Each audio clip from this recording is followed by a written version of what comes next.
வணக்கம். என் பெயர் ஐஸ்வர்யவர்தினி.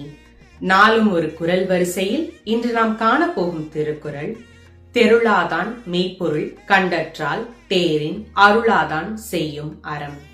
இந்த குறள் அறத்துப்பாலில் அருளுடைமை என்ற அதிகாரத்தில் 249வது குறளாக அமைந்துள்ளது. அருள் அன்பை விட உயர்ந்தது. அன்பு நமக்கு நெருக்கமானவர்களிடம் காட்டப்படும்.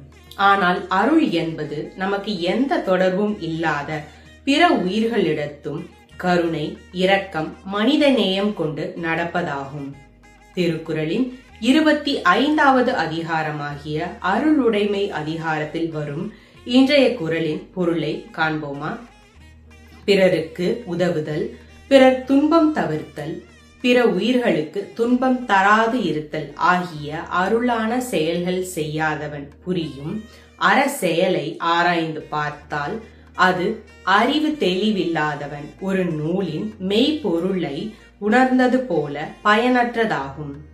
மீண்டும் குறள் தெருளாதான் மெய்ப்பொருள் கண்டற்றால் தேரின் அருளாதான் செய்யும் அறம். நன்றி.